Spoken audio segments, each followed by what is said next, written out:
മഹാനായ അബൂബക്കർ സിദ്ദീഖ് റളിയല്ലാഹു അൻഹു രാഷ്ട്രീയ നേതൃത്വമായിരുന്നു, മതനേതൃത്വവും അദ്ദേഹമായിരുന്നു. മഹാനായ സയ്യിദുന ഉമർ ഇബ്നുൽ ഖത്താബ് റളിയല്ലാഹു അൻഹു രാഷ്ട്രീയ നേതാവായിരുന്നു, മതനേതാവുമായിരുന്നു. എന്താ കാരണം?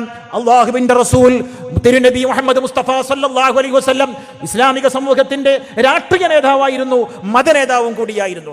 ഈ രണ്ട് നേതൃത്വത്തെയും വ്യത്യസ്ത വ്യക്തികളിലേക്ക് വിഭജിച്ചു കൊടുക്കുക എന്ന് പറയുന്നത് കടുത്ത വഹാബിസമാണ് എന്ന് സാന്ദർഭികമായി സൂചിപ്പിക്കുവാൻ ഞാൻ ആഗ്രഹിക്കുകയാണ്.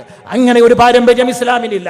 ഇസ്ലാമിന്റെയും ഖുലഫാഉർ റാഷിദുകളുടെയും അബ്ബാസി ഭരണകൂടത്തിന്റെയും അമവി ഭരണകൂടത്തിന്റെയും ഉസ്മാനിയ ഖിലാഫത്തിന്റെയും ഒക്കെ പാരമ്പര്യം ഇത് മുഴുവനും ഒരുമിപ്പിച്ചു കൊണ്ടുപോവുകയും സാന്ദർഭികമായ സന്ദർഭങ്ങളിൽ അധികാര രാഷ്ട്രീയത്തിന് വേണ്ടിയും അതുപോലെ മതപരമായ വിഷയങ്ങളിലും ആ സന്ദർഭത്തിനനുസരിച്ച് സൗകര്യപൂർവ്വം അതിന് ഉത്തരവാദിത്തപ്പെട്ട ആളുകളെ ഖലീഫ എന്ന് പറയുന്ന മത രാഷ്ട്രീയ സാമൂഹിക സാംസ്കാരിക നേതാവ് സന്ദർഭത്തിന് അനുസരിച്ച് തരാതരം വ്യക്തികളെ ഏൽപ്പിക്കുകയോ കൂട്ടായ്മകളെ ഏൽപ്പിക്കുകയോ ചെയ്യുന്ന ഒരു സമ്പ്രദായമാണ് ഇസ്ലാമിന്റെ പാരമ്പര്യം എന്ന് പറയുന്നത്.